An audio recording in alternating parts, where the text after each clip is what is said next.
Assalamualaikum warahmatullahi wabarakatuh. Innal hamdalillah nahmaduhu wa nasta'inuhu wa nastaghfiruh wa na'udzu billahi min shururi anfusina wa sayyiati a'malina. Man yahdihillahu fala mudilla lahu wa man yudlil fala hadiya lahu. Asyhadu an la ilaha illallah wahdahu la syarika lah wa asyhadu anna Muhammadan abduhu wa rasuluh. Ya ayyuhalladzina amanu taqullaha haqqa tuqatih wa la tamutunna illa wa antum muslimun. Ya ayyuhan nasu taqu rabbakum alladzi khalaqakum min nafsin wahidah wa khalaqa minha zawjaha وبث منهما رجالا كثيرا ونساء واتقوا الله الذي تساءلون به والأرحام إن الله كان عليكم رقيبا يا أيها الذين آمنوا اتقوا الله وقولوا قولا سديدا يصلح لكم أعمالكم ويغفر لكم ذنوبكم ومن يطع الله ورسوله فقد فاز فوزا عظيما أما بعد فإن أصدق الحديث كتاب الله وخير الهدى هدى محمد صلى الله عليه وعلى آله وسلم وشر الأمور محدثاتها فإن كل محدثة بدعة وكل بدعة ضلالة وكل ضلالة في النار. Bapak dan Ibu, kaum muslimin dan kaum muslimat, ikhwan dan akhwat, jamaah kajian menjelang berbuka puasa Masjid Al-Imam Syafi'i Mojokerto, Jawa Timur, rahimani Allah wa iyyakum. Semoga Allah Subhanahu wa taala merahmati kita sekalian. Kita lanjutkan kajian menjelang berbuka puasa kita. Pada kesempatan sore hari ini kita bahas tentang fadlu qiyamil lail, keutamaan dari salat malam. Apa saja keutamaan yang Allah karuniakan kepada mereka-mereka yang mau mendirikan salat malam. Para ulama Ahlus Sunnati wal Jamaah menyebutkan banyak sekali keutamaan-keutamaan yang disebutkan baik di dalam Al-Quran maupun di dalam sunnah-sunnah Nabi Sallallahu Alaihi Wasallam, di dalam hadis-hadis Nabi Sallallahu Alaihi Wasallam. Di antara keutamaannya yang pertama, bahwasanya min fadhaili qiyamil lail, termasuk di antara keutamaan-keutamaan mendirikan salat malam, annahu man qama bihi, sesungguhnya seorang yang mau mendirikannya, yusofu, dia disifati dengan sifat bini'mar rajul, sebagai seorang laki-laki yang terbaiknya. Jadi seorang yang mendirikan salat malam adalah seorang laki-laki yang baik jika dia laki-laki. Jika dia wanita, perempuan, dia adalah wanita yang terbaik. Ja'a fil Bukhari, datang dalam kitab Sahih Al-Bukhari, An Ibni Umar radhiyallahu anhuma, datang dari hadisnya sahabat Abdullah bin Umar radhiyallahu anhuma, anna nabiyyana Muhammadan sallallahu alaihi wasallam, sesungguhnya Nabi kita Muhammad sallallahu alaihi wasallam qala, beliau pernah bersabda, ni'mar rajul, kata Nabi, sebaik-baik lelaki adalah Abdullah.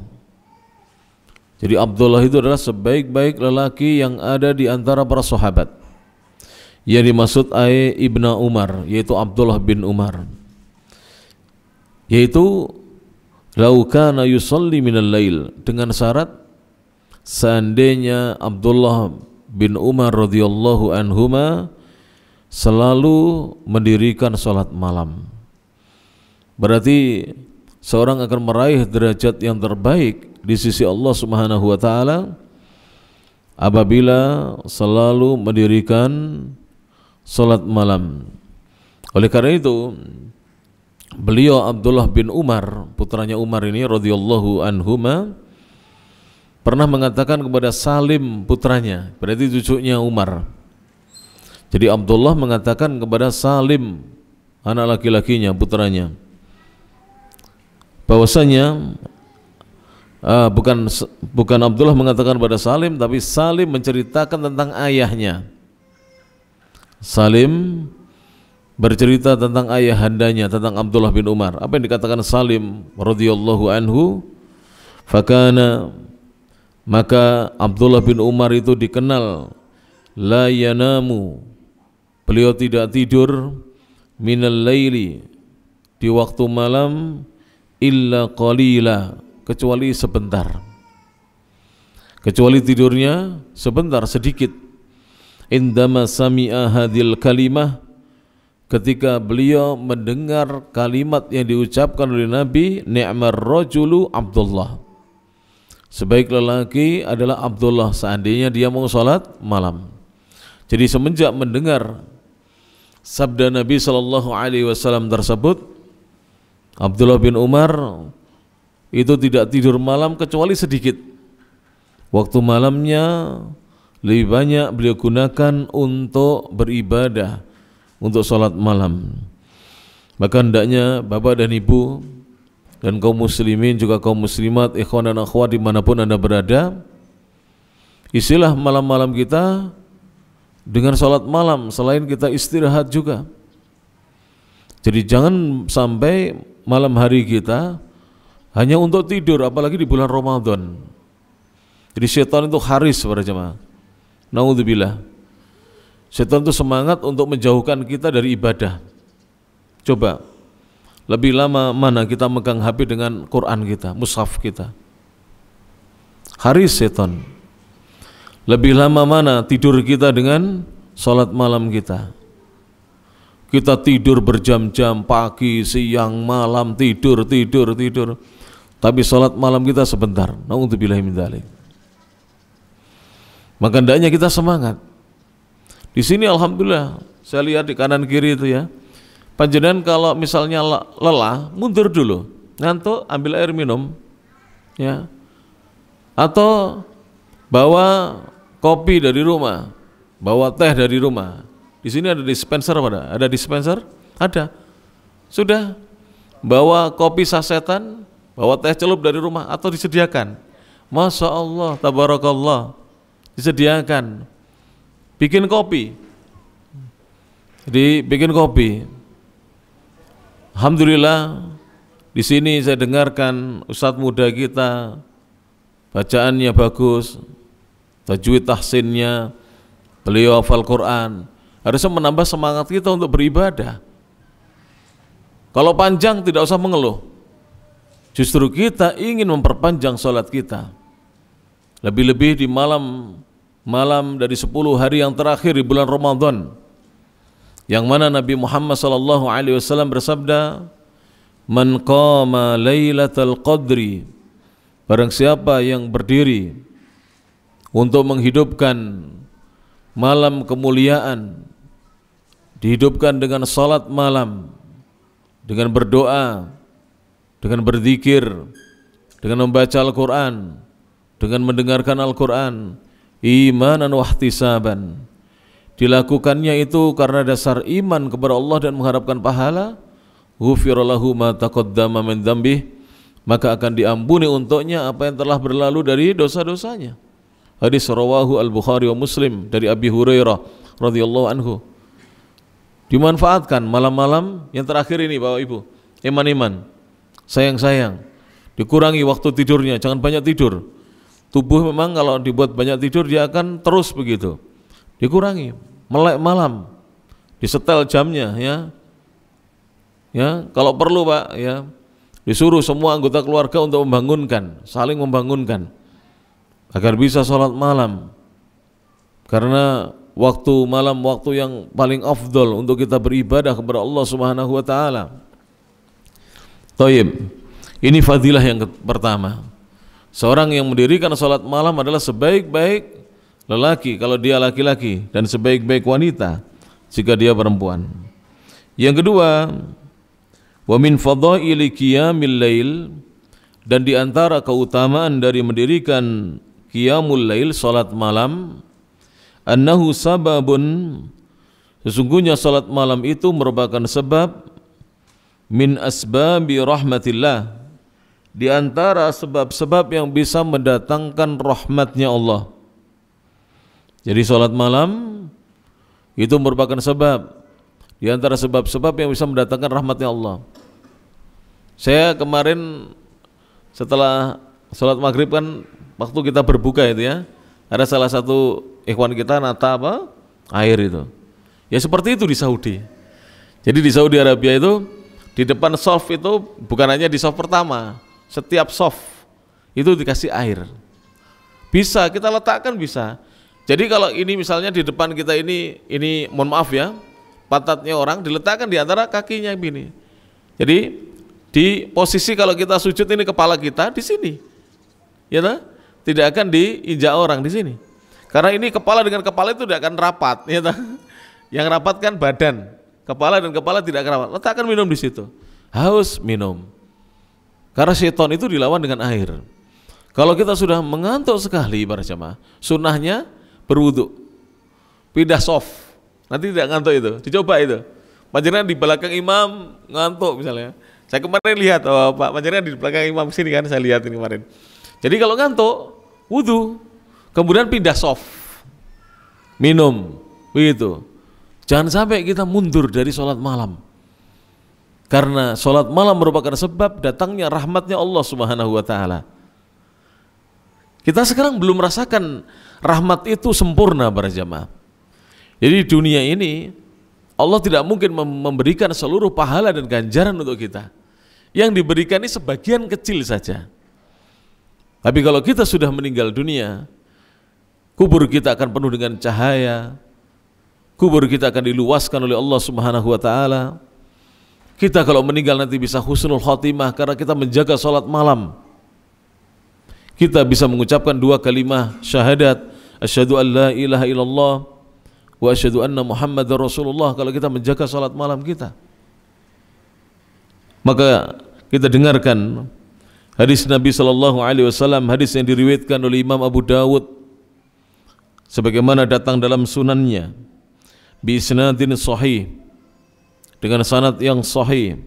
An Abi Hurairah radhiyallahu anhu, dari Abu Hurairah radhiyallahu anhu, Rasulullah bersabda, rahimallahu rajulan, semoga Allah merahmati seseorang, qamal laila, dia bangun untuk salat malam. Semoga Allah, kata Nabi, merahmati seseorang yang dia bangun untuk salat malam, fa'aiqadha imra'atah, lalu dia membangunkan istrinya. Didatangkan rahmat Allah Subhanahu wa ta'ala. Orang yang mau bangun untuk salat malam, apalagi dia mau membangunkan istrinya. Taqulu Aisyah radhiyallahu anha, ibunda Aisyah, Ummul Mukminin Aisyah radhiyallahu anha pernah mengatakan, pernah beliau berkata seperti ini, ya Abdullah, kata Aisyah, wahai Abdullah, la tada' qiyamal lail, jangan sekali-kali kamu meninggalkan salat malam. Apalagi kita yang sudah belajar agama, lebih-lebih yang usianya sudah 40 lebih. Sampun nggih panjenengan? Belum. Bapak-bapak sampun nggih. Sampun pinten, Pak? Swidak napa pinten?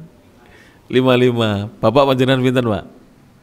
64. Saya 49 mau 50. Yang sudah panjenengan pinten, Pak? Yuswanipun, Pak? 68. Masalah paling sepuh. Ya. Jangan sampai meninggalkan sholat malam, terutama di bulan Ramadan tarawih menika.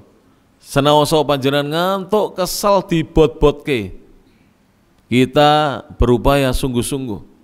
Tidak ada, Pak, kiai-kiai dan ustadz-ustadz yang betul-betul soleh, para syekh itu meninggalkan sholat malam. Bahkan guru-guru saya Pak, pun sepuh-sepuh, guru-guru Quran itu pun sepuh-sepuh.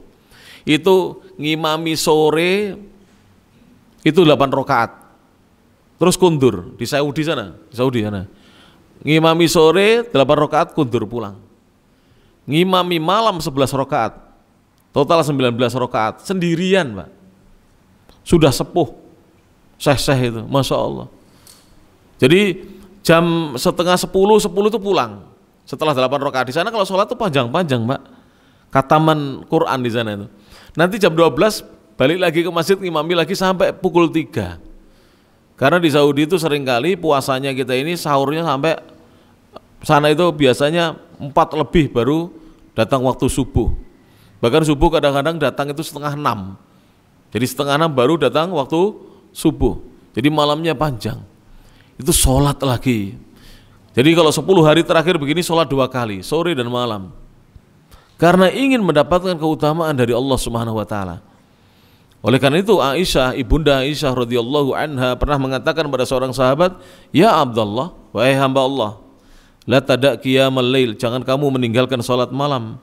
Fa inna Rasulullah sallallahu alaihi wasallam, karena sungguhnya Rasulullah sallallahu alaihi wasallam la yada', beliau tidak pernah meninggalkan qiyamal lail, salat malam, sampai kaki Nabi itu bengkak." Alhamdulillah kita, saya dan panjenengan selama hidup belum pernah bengkak gara-gara sholat malam kakinya. Saya sudah pernah bengkak dan keselio gara-gara main bola, sering itu. Zaman muda dulu. Gara-gara bal-balan kaki kita keselio dan bengkak. Tapi kalau gara-gara sholat malam kok belum pernah. Nabi SAW sampai bengkak menunjukkan saking lamanya. Mungkin bapak-bapak pernah ya, tindak pergi dari Mojokerto ini sampai ke Jakarta, entah naik bus, entah naik kereta api, atau dari Juanda ke Saudi, itu kan 10 jam lebih. Itu biasanya kaki kita itu bengkak itu, terasa ketika turun itu membeng, gitu. Itu namanya bengkak. Kakinya membeng, membesar. Karena lama duduk. Nabi bukan lama duduk, lama berdiri. Bayangkan Nabi pernah sholat malam rakaat pertama itu membaca Al-Fatihah. Setelah Al-Fatihah baca Al-Baqarah. Di ayat yang ke-100 Abdullah bin Mas'ud menyangka Nabi rukuk. Ternyata dilanjut sampai ayat yang ke-200. Disangka Nabi juga mau rukuk, ternyata dilanjut sampai selesai surat Al-Baqarah 286. Ketika mau selesai surat Al-Baqarah, Nabi sebentar lagi rukuk. Ternyata beliau baca An-Nisa. Memang urutannya bukan begitu, Al-Baqarah, Ali Imran, tapi beliau bacanya setelah Al-Baqarah An-Nisa. Setelah ayat yang 100, sahabat menyangka Nabi akan rukuk, ternyata tidak rukuk. Selesai An-Nisa 176 ayat. Setelah An-Nisa selesai, beliau lanjut dengan Ali Imran sampai selesai 200 ayat. Lebih dari 600 ayat para jamaah dibaca oleh Rasulullah SAW dalam satu rakaat. Bayangkan, bukan satu sholat ya, satu rakaat dibaca oleh Nabi SAW. Begitulah Nabi kita Muhammad SAW. Fa idza kana maridan, apabila Nabi sedang sakit, au kasala, atau badan beliau lemah, yakni asabahu marad, yang dimaksudkan di sini Nabi tertimpa sakit, au ta'abun, atau tertimpa kelelahan, shalla qa'idan, Nabi salat sambil duduk. Jadi Nabi itu tidak pernah meninggalkan salat malam.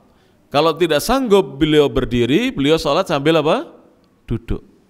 Ajaran boleh Pak tarawih nggih. Ya. Jangan ditegur nanti teman-teman kalau misalnya tarawih ngowantuk, jenengan salat saja dengan duduk. Tidak usah perlu malu. Hanya saja kalau panjenengan ketika itu sehat, tidak begitu ngantuk, pahalanya separuh, nanti dapat pahala separuh. Karena sholat dengan duduk itu, jika sholat sunnah dapat pahala separuh. Tapi kalau panjenengan memang mengantuk, atau lelah sekali, atau agak sakit, pahalanya sempurna, tetap sempurna. Tidak dikurangi oleh Allah Subhanahu wa taala. Tapi tidak berlaku untuk sholat wajib. Sholat wajib dengan berdiri. hanya boleh sholat dengan duduk kalau dia takut jatuh atau sakit. Kalau ngantuk tidak, tetap berdiri, tunggu geblak dulu ya. Jadi tetap berdiri, tidak boleh menggampangkan langsung duduk. Kalau sholat wajib itu lebih ketat persyaratannya, berbeda dengan sholat sunnah. Kalau sholat sunnah walaupun kita dalam kondisi sehat, Nabi seringkali dalam kondisi sehat beliau sholat sunnah sambil duduk. Ini keutamaan yang kedua, yaitu merupakan sebab datangnya rahmat Allah Subhanahu wa taala. Kemudian keutamaan yang ketiga, para bapak dan ibu yang rahmati Allah Subhanahu wa taala, seorang yang salat malam kutiba minadz-dzakirin, dia ditulis sebagai lelaki-lelaki yang banyak berzikir, awidz-dzakirat, atau wanita-wanita yang banyak berzikir. Disebutkan dalam hadis wa Nabi Sa'idin al-Khudri, dari Abu Sa'id al-Khudri radhiyallahu anhu, beliau mengatakan qala Rasulullah sallallahu alaihi wasallam, Rasulullah sallallahu alaihi wasallam bersabda. Hadis ini para jamaah adalah hadis yang diriwayatkan oleh Imam Abu Dawud dalam sunannya dengan sanad yang sahih, disahihkan oleh para ulama. Nabi mengatakan, idza ayqadar rajulu ahlah, apabila seorang laki-laki membangunkan keluarganya, ini maksud di sini istrinya dan anak-anaknya, minal laili, di waktu malam, fasallaya, lalu mereka berdua salat, suami istri itu salat, atau shalla rak'ataini jami'an, kedua-duanya salat 2 rakaat saja, kutiba, maka sudah ditetapkan oleh Allah, dituliskan, kutiba, keduanya ditetapkan, fidzakirin, termasuk golongan orang-orang yang banyak berzikir mengingat Allah, wadzakirat, atau golongan wanita-wanita yang banyak berzikir mengingat Allah Subhanahu wa taala. Salat 2 rakaat saja. Padahal panjenengan setiap tarawih berapa? 11 rakaat, Masya Allah. Jadi 8 rakaat salat malam ditutup dengan witir 3 rakaat. Betapa banyak pahala untuk kita. Sedangkan jika kita hanya salat 2 rakaat saja, kita ditetapkan tergolong lelaki-lelaki atau perempuan-perempuan yang banyak berzikir mengingat Allah Subhanahu wa taala. Ini keutamaan yang ketiga. Jadi keutamaan yang pertama tadi apa? Termasuk seseorang itu kalau salat malam, kalau dia laki-laki menjadi lelaki yang terbaik, kalau perempuan wanita yang terbaik. Yang kedua, akan datang rahmat dari Allah karena salat malam merupakan sebab datangnya rahmat Allah. Yang ketiga yang barusan kita bacakan, ditetapkan termasuk golongan orang-orang yang banyak berzikir mengingat Allah Subhanahu wa taala. Yang keempat, di antara keutamaan salat malam adalah saufa yuwafiqu ats-tsulutsal akhira minal lail. Seorang yang salat malam, maka dia akan bisa bertepatan salatnya itu dengan sepertiga malam yang terakhir. Jadi maka dari itu ya para jemaah, bagi yang iktikaf di masjid, upayakan. Kalau tidak bisa jam 2, ya 2:30, paling tidaknya jam 3, bangun kemudian sholat malam. Kalau sudah sholat malam bersama imam dengan witirnya, tidak boleh witir lagi. Bisa difahami ini para jamaah. Jadi nanti malam kalau panjenengan di sini iktikaf, nanti malam berarti malam yang ke-26 ya. Walaupun bukan malam ganjil, tetap dicari Pak. Karena Lailatul Qadar itu bisa malam ganjil dan itu kebanyakannya bisa malam genap. 10 hari penuh Rasulullah mencari di masjid. Bahkan sebelum Nabi meninggal dunia, Nabi beritikaf 20 hari. Jadi masuk pada malam ke-11 Nabi, sebelum wafatnya. Itikafnya 20 hari.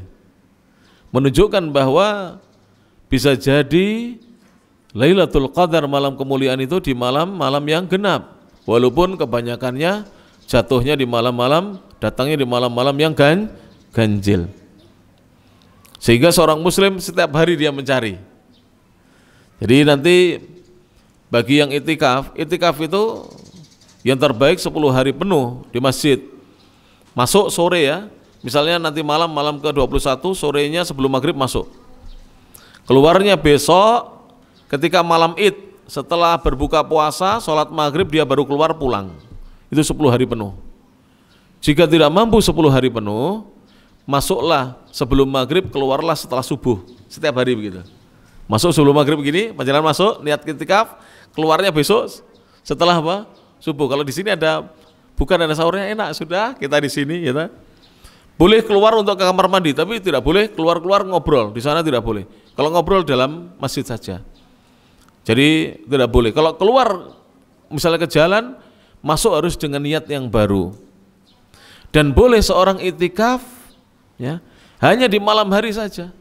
Dia datang jam pukul 2 malam ke masjid. Dia sholat malam 2 rakaat, baca Quran, berzikir, berdoa. Lalu nanti setengah 4 dia pulang untuk makan sahur kalau rumahnya dekat. Kalau tidak dia makan sahur di masjid. Kemudian keluar sesudah sholat subuh. Insya Allah dia akan mendapatkan ya Lailatul Qadar berikut, dia mendapati sepertiga malam yang terakhir, di mana ketika itu Allah turun ke langit dunia dan Allah Subhanahu wa taala akan mengijabai doanya orang-orang yang berdoa di malam tersebut. Kita baca hadisnya.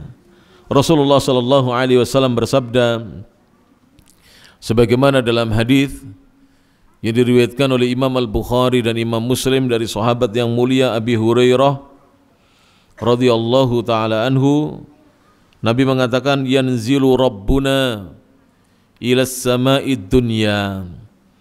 Rabb kita yaitu Allah turun ke langit dunia. Siapa yang mengatakan ini? Rasulullah. Kita wajib mengimani sifat nuzulnya Allah, sifat turunnya Allah. Dan tidak boleh mempertanyakan bagaimana caranya Allah turun. Apakah kalau Allah turun arasnya kosong? Tidak demikian, tidak boleh. Bertanya tentang itu tidak diperkenankan. Karena itu perkara yang bid'ah sebagaimana dikatakan oleh Al-Imam Malik bin Anas Al-Asbahi rahimahullahu ta'ala. Ketika ada seorang datang di majelisnya Imam Malik lalu bertanya kaifastawa, bagaimana cara istiwanya Allah, kan mempertanyakan tentang Allah itu. Imam Malik diam, menunduk, berkeringat, merah wajahnya, marah beliau. Setelah sudah hilang kemarahannya, karena ulama itu kalau marah itu menahan amarah. Kalau sudah hilang kemarahannya, beliau kemudian mendongak. Lalu beliau mengatakan, al-istiwa'u ma'lum. Kata-kata istiwa dalam bahasa sudah diketahui, dimaklumi artinya oleh Rasul dan para sahabat dan orang-orang soleh, as-salafus soleh. Istiwa adalah tinggi dan berada di atas aras. Wal kaifu majhul. Adapun bagaimana caranya Allah istiwa itu yang tidak diketahui oleh siapapun, termasuk Nabi Muhammad tidak tahu, Jibril juga tidak tahu.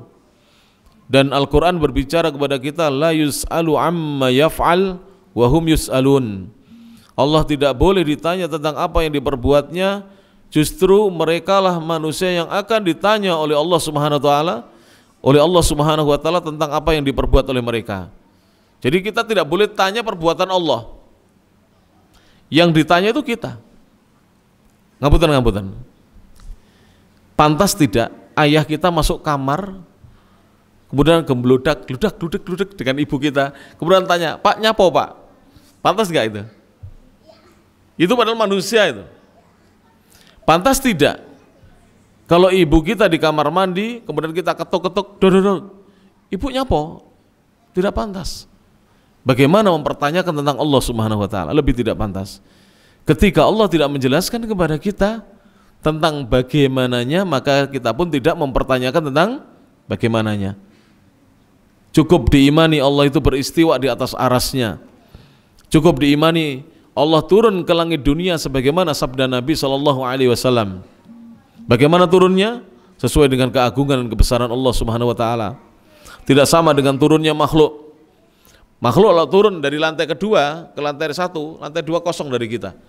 Yusran Muhammad Yusran Mustafa turun dari lantai 2. Di lantai 2 tidak ada saya sudah di lantai 1. Muhammad Yusron turun dari kendaraannya, di mobil sudah tidak ada dia, orangnya sudah di masjid. Tapi Allah tidak demikian. Karena Allah itu maha besar.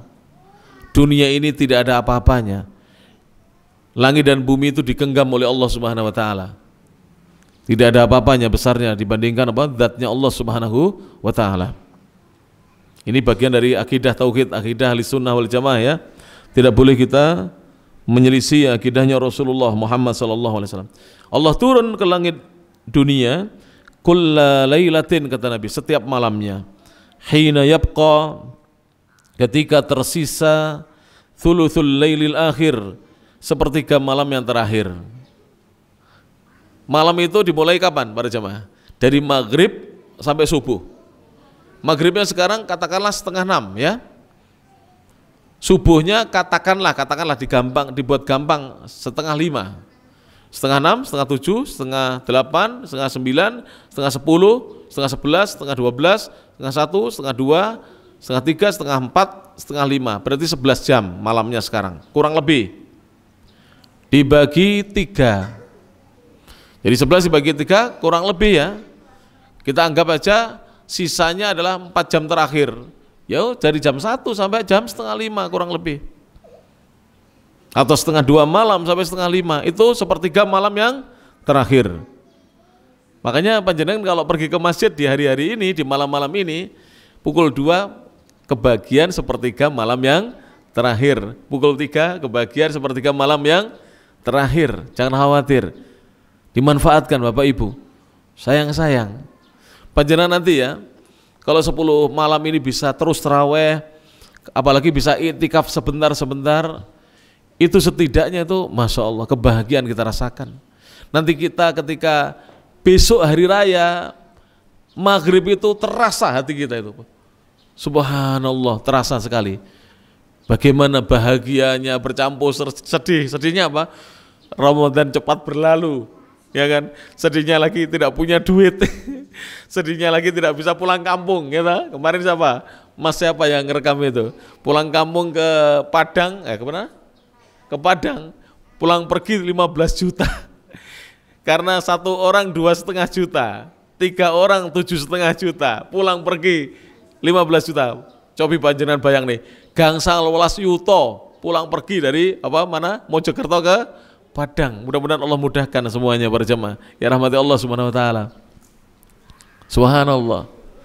Mungkin kita bisa menangis selama tidak berjumpa dengan orang tua. Saya kadang-kadang para jemaah itu kangennya luar biasa. Saya kadang-kadang bertahun-tahun itu tidak pulang. Pernah 3 tahun saya tidak bertemu dengan ibu saya, adik saya, keluarga saya. Pernah 2 tahun tidak bertemu dengan istri. Bagaimana Pak? Mahal Pak, Saudi Arabia pulang itu, waduh, tiketnya mahal. Kalau pas gak punya duit, bisa pulang tidak bisa balik lagi ke sana. Bisa pulangnya, baliknya lagi ke sana, gak punya duit, repot. Kadang-kadang kita tidak pulang. Itu kalau hari raya Pak, berebes mili saja rasanya itu. Kita tidak bisa mudik, itu rasanya berebes mili sendirian Pak. Ya memang di sana masih banyak TKI, tenaga kerja asing yang lain yang juga sama-sama merantau tidak pulang, tapi rasanya hari raya kalau tidak bersama keluarga itu ada yang kurang, ya kan para jemaah. Tapi orang yang tidak mau puasa Ramadan, tidak mau sholat malam taraweh, tidak ngaji seperti ini, itu tidak ada perasaan seperti itu Pak. Besok hari raya itu biasa saja, tidak ada perasaan yang bergemuruh, tidak ada. Nanti panjenengan rasakan sudah. Ngetelingi kajian terakhir menjelang berbuka besok Id, bergemuruh kita Pak.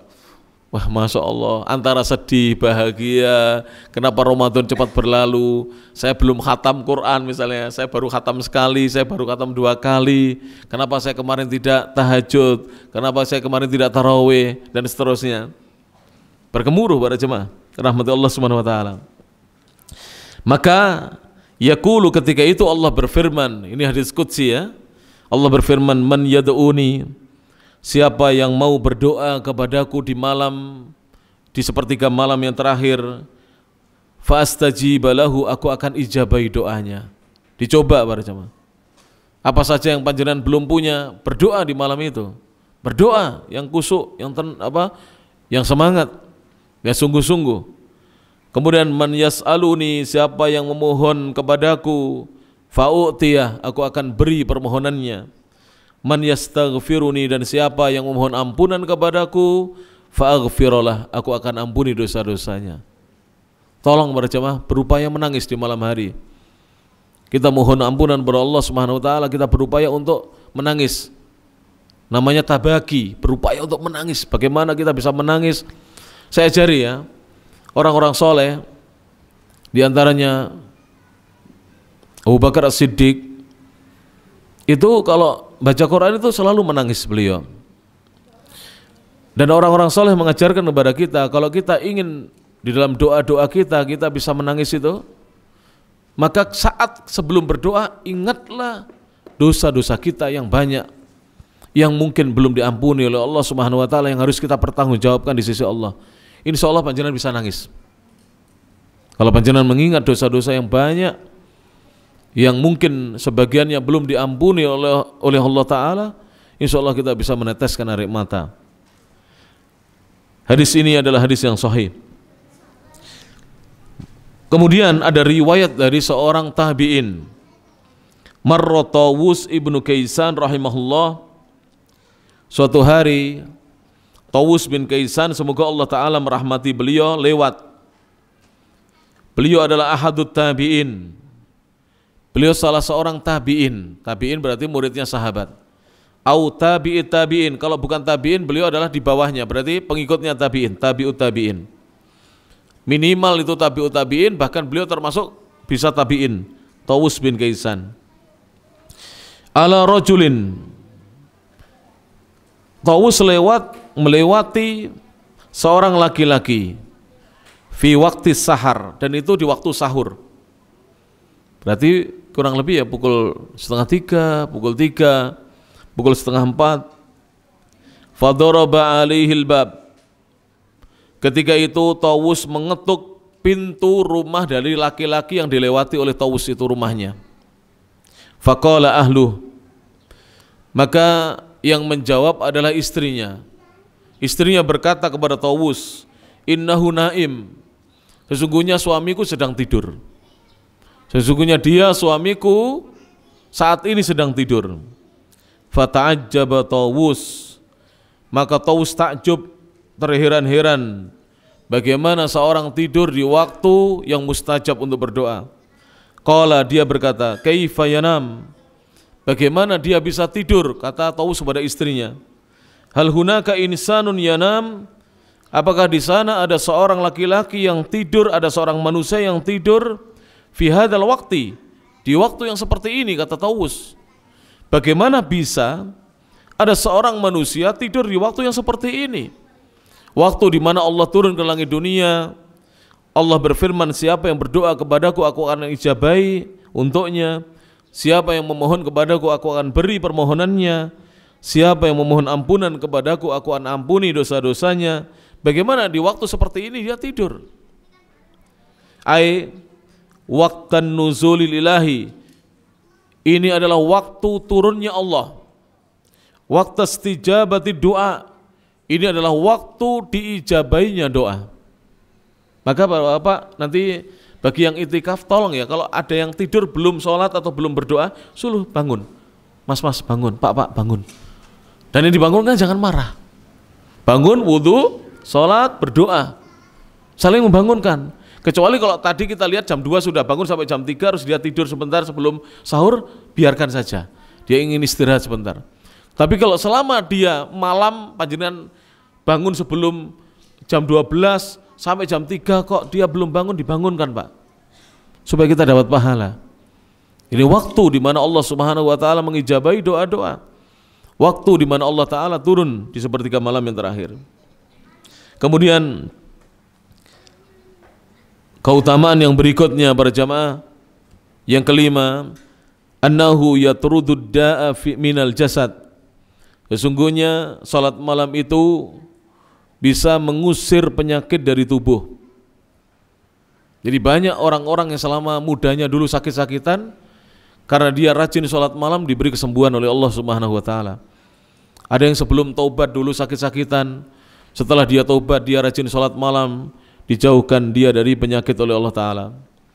Rasulullah sallallahu alaihi wasallam bersabda dalam hadis yang diriwayatkan oleh Imam At-Tirmidzi dan Imam Al-Baihaqi, dan juga Imam Al-Iraqi mengatakan isnadu hasan. Sanad hadis ini adalah sanad yang hasan. Hadis ini juga dihasankan oleh Syekh Al-Albani rahimahullahu taala. Rasul bersabda, "Alaikum biqiyamil lail." Hendaknya kalian mendirikan salat malam. Hendaknya kalian mendirikan salat malam. Fa innahu da'bus sholihin. Kata Nabi, sesungguhnya salat malam itu kebiasaan orang-orang soleh.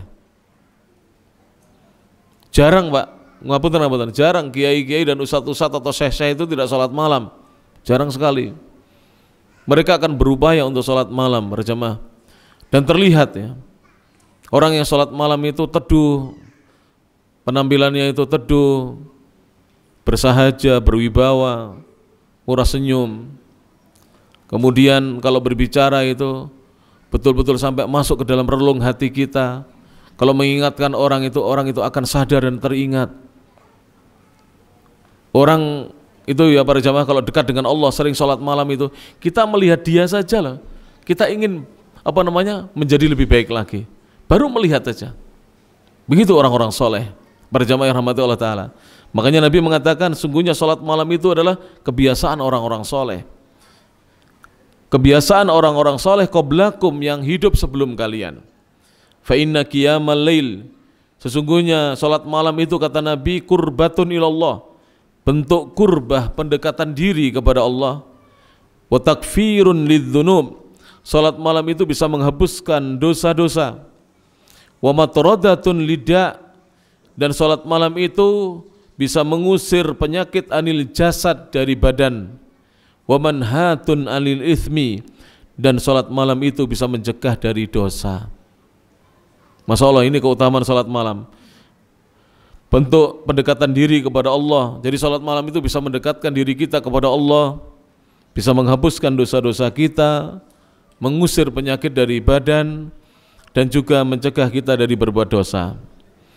Kemudian para jamaah rahmati Allah Subhanahu wa taala, di antara keutamaan salat malam bahwasanya qiyamul laili, salat malam itu yurithu, akan mewariskan, mendatangkan sahibahu kepada orang yang melakukannya, ladzatan fil qalbi, kelezatan dalam hati.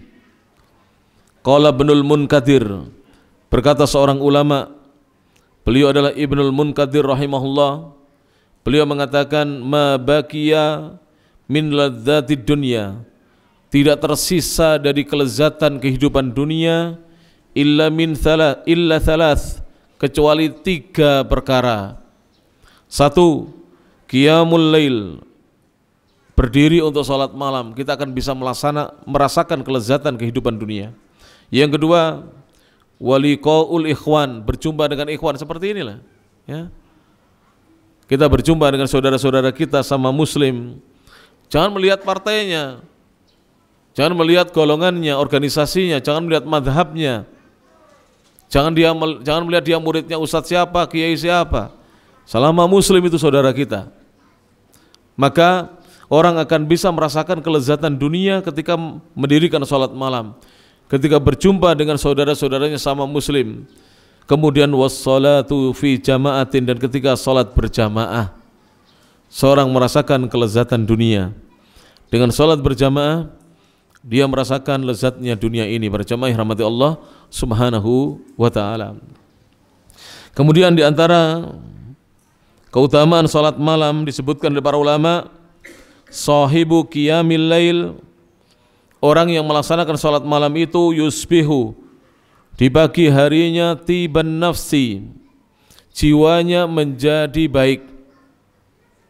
Jadi orang yang salat malam itu di pagi hari jiwanya menjadi baik. Makanya lihat ya, orang-orang soleh itu tidak ada yang iri dengan saudaranya, yang menghina saudaranya, yang apalagi para jamaah membenci saudaranya, tidak ada. Karena jiwanya menjadi baik orang yang salat malam itu. Wa nasyiton, dan menjadi lebih semangat, badannya menjadi lebih semangat. Yu'anu ala amalihi, membantu untuk dia beraktivitas mengerjakan pekerjaan-pekerjaannya. Sa'ira yaumihi, di sepanjang harinya. Jadi kalau malamnya sholat malam itu sepanjang hari itu kita semangat sampai malam kembali. Itulah di antara keutamaan sholat malam berjamaah rahmati Allah subhanahu wa ta'ala. Dan di antara keutamaan sholat malam disebutkan para ulama, salahul abna'i, kesalehan dari anak-anak itu min nataiji qiyamil aba, berasal dari hasil-hasil bangun malamnya bapak-bapak mereka fil layalil baridah, di malam-malam yang cuacanya dingin. Jadi dengan kita bangun malam, anak-anak itu bisa menjadi soleh para jemaah. Kalau kita ingin anak-anak kita menjadi soleh, tidak nakal, tidak berani kepada orang tua, maka kita terapinya apa? Tipnya sholat malam. Sholat malam para jemaah. Makanya kan Pak Jenderal sering kadang-kadang melihat ya, ada kadang-kadang seorang kiai begitulah, anaknya nakal, masih kecil nakal. Begitu sudah dewasa jadi orang alim. Kenapa? Karena diriadoi, ditirakati oleh orang tuanya dengan sholat apa? Malam. Kita anak-anak kita masa kecilnya seperti alim, soleh, gede yang belunat. Kenapa itu? Bapaknya tidak pernah sholat malam. Bapaknya tidak pernah sholat malam. Sehingga Allah subhanahu wa ta'ala tidak menjadikan anak-anak kita soleh. Kalau kita ingin anak-anak kita dijadikan anak-anak yang soleh, maka jaga sholat malam berjamaah. Ya rahmati Allah subhanahu wa ta'ala. Demikian bisa disampaikan ya. Sebagai penutup, sekarang kunci yang keberapa Bapak? 4. Coba murojaah dulu. Kunci yang pertama apa? Al-istighfar. Kunci yang kedua, silatur rahim. Anjang sana, menyambung tali kerabatan. Yang ketiga, as-shadaqah wal infaq, ya kan? Kemudian yang keempat, belum ya, belum. Sekarang yang keempat. Kunci yang keempat, kalau ingin diluaskan rezeki kita oleh Allah Subhanahu wa taala adalah musa'adatul du'afa, membantu orang-orang lemah. Jadi kalau kita ingin diluaskan rezeki kita oleh Allah Subhanahu wa taala, bantulah orang-orang lemah. Mungkin bapak-bapak mengatakan, wah saya tidak punya duit, harta saya sedikit, bagaimana caranya membantu orang-orang lemah? Lihat, di pojok itu ada apa? Pojok utara itu lah, ada beras. Nanti kan dibagikan oleh pihak masjid, malam id kan pembagiannya ya, bapak takmir ya. Antum bantu masjid untuk membagikan beras itu. Antum termasuk kontribusi untuk membantu orang-orang lemah. Walaupun kita tidak punya duit. Nanti masjid bagi-bagi mungkin apalah, mungkin zakat atau apa, bantu kita bagikan. Walaupun malam hari kita ngantuk, kita datangi rumahnya saudara-saudara kita yang lemah, yang tidak berpunya.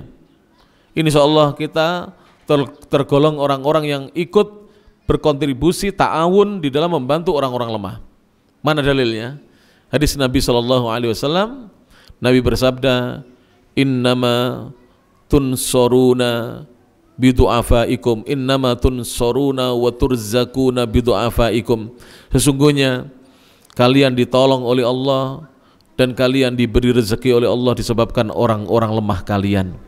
Maka kalau kita ingin ditolong oleh Allah Subhanahu wa taala dan kita ingin diberi rezeki oleh Allah, maka bantulah orang-orang lemah. Kalau kita tidak punya harta untuk kita berikan kepada mereka, minimal kita membantu orang-orang yang berharta untuk mentasarufkan hartanya. Kita bantu masjid untuk mentasarufkan zakat fitrahnya atau zakat malnya, kita bantu. Jadi nanti waktu pembagian zakat fitri itu kita bantu masjid untuk kita datangi orang-orang yang tidak punya, Pak. Sekarang kan semangatnya mulai kendor ini. Wes bensin nom-nomnya, enggak apa-apa, kita sudah tua tidak apa-apa, bantu. Ya tidak usah capek-capek, nanti jam 11 kita pulang misalnya, kita bantu tasarruf kemana kita berikan kepada orang-orang yang tidak punya. Subhanallah Pak, insya Allah kita termasuk orang-orang yang akan ditolong oleh Allah Subhanahu wa ta'ala. Dalam hadis yang lainnya Nabi SAW bersabda, wallahu fi aunil abdi maka al abdu fi auni akhi. Allah senantiasa akan menolong seorang hamba selama hamba itu mau menolong saudaranya. Ini janji Rasulullah SAW. Wallahu fi aunil abdi, Allah selalu akan menolong seorang hamba, maka al abdu fi auni akhi, selama hamba itu mau menolong saudaranya. Mari, kalau saudara kita butuh bantuan kita tolong. Contoh lagi para jemaah, kita tidak punya duit, benar tidak punya duit. Lalu ada saudara kita sakit, dia tidak bisa pergi ke rumah sakit, laporkan, sampaikan kepada teman-teman yang punya duit, sampaikan kepada Masjid Imam Syafi'i. Ayo kita bawa pakai ambulan yuk ke rumah sakit. Nanti yang membiayai yang kaya-kaya. Panjenengan yang memberikan info itu termasuk kontribusi membantu orang-orang yang lemah. Contoh lagi, ada tetangga kita anaknya tidak bisa sekolah atau dikeluarkan dari sekolah atau dari madrasah, tidak bisa bayar madrasah. Maka panjenengan ajak ke sini, antarkan ke teman-teman pengurus madrasah di sini. Ustadz, ini ada tetangga saya, orang tuanya tidak mampu, tapi anaknya semangat belajar. Gimana? Bisa sekolah di sini tanpa biaya. Itu termasuk membantu orang-orang yang lemah. Jadi walaupun kita tidak berharta, kita bisa. Tetapi saran saya para jamaah, nanti ketika Syawalan atau ketika kita berhari raya, riayan, tolong yang punya kelebihan harta, sebagian disisihkan untuk membantu saudara-saudaranya. Diutamakan kerabat-kerabat dekatnya dulu, orang tuanya dulu, mertuanya dulu. Kalau bapak-bapak sudah punya menantu-menantunya dulu, saudara-saudaranya dulu, saudara-saudarinya dulu, keponakan-keponakannya dulu, cucu-cucunya dulu, baru kemudian tetangga kanan kiri. Insya Allah jika kita mau membantu saudara kita, rezeki kita akan dicukupi oleh Allah Subhanahu wa Ta'ala. Saya berikan contoh ya, panjenengan kalau ke Pare, mampir rumah makan 22 namanya, rumah makan 22. Itu rumah makan legendaris. Banyak rumah makan di Pare sudah kukut. Kukut itu apa? Berhenti. Rumah makan ini umurnya lebih tua daripada saya. Saya sekarang umur 49. Sebelum saya lahir sudah ada rumah makan itu. Tapi alhamdulillah sampai detik ini tetap laris. Padahal rumah makan itu mahal. Karena memang rumah makannya orang apa? The high. Orang-orang kaya, mahal. Tapi panjenengan gak apa-apa, sekali-kali kalau pas lewat Pare mampir dengan istri, coba Pak. Itu yang terkenal di situ es kacang hijaunya. Kalau tidak 15.000, 20.000 es kacang hijaunya. Sama sotonya terkenal itu. Soto 22 itu terkenal, soto ayamnya itu. Ayam kampung dia. Kalau 30.000 ya berapa? Maka di situ gak apa-apa sekali-kali. Itu rumah makan itu. Rumah yang makan yang lain tutup, dia tidak tutup. Apa rahasianya? Bapaknya dulu saya kenal, saya sering isi pengajian di rumahnya beliau. Namanya Pak Haji Maskur Yusuf. Itu suka bersedekah, dan kalau setiap tahun kalau beliau masih hidup begini, itu zakatnya banyak sekali. Orang berjajar mengantri zakat. Sampai detik ini rumah makannya masih berdiri kokoh karena orangnya rajin bersedekah. Demikianlah para jamaah, mudah-mudahan ya, kalau orang menolong hamba-hamba Allah, dia pasti akan ditolong oleh Allah Subhanahu wa Ta'ala. Betapa banyak toko-toko yang tutup karena jarang menolong orang. Betapa banyak toko-toko yang tetap buka sampai sekarang karena pemiliknya dia mau menyisihkan sebagian hartanya untuk menolong saudaranya. Demikian bisa disampaikan, kurang lebihnya mohon maaf. Akhirul kalam, subhanakallahumma bihamdik, asyhadu an la ilaha illa anta, astaghfiruka wa atubu ilaik, wa akhiru da'wana alhamdulillahirabbil alamin. Assalamualaikum warahmatullahi wabarakatuh.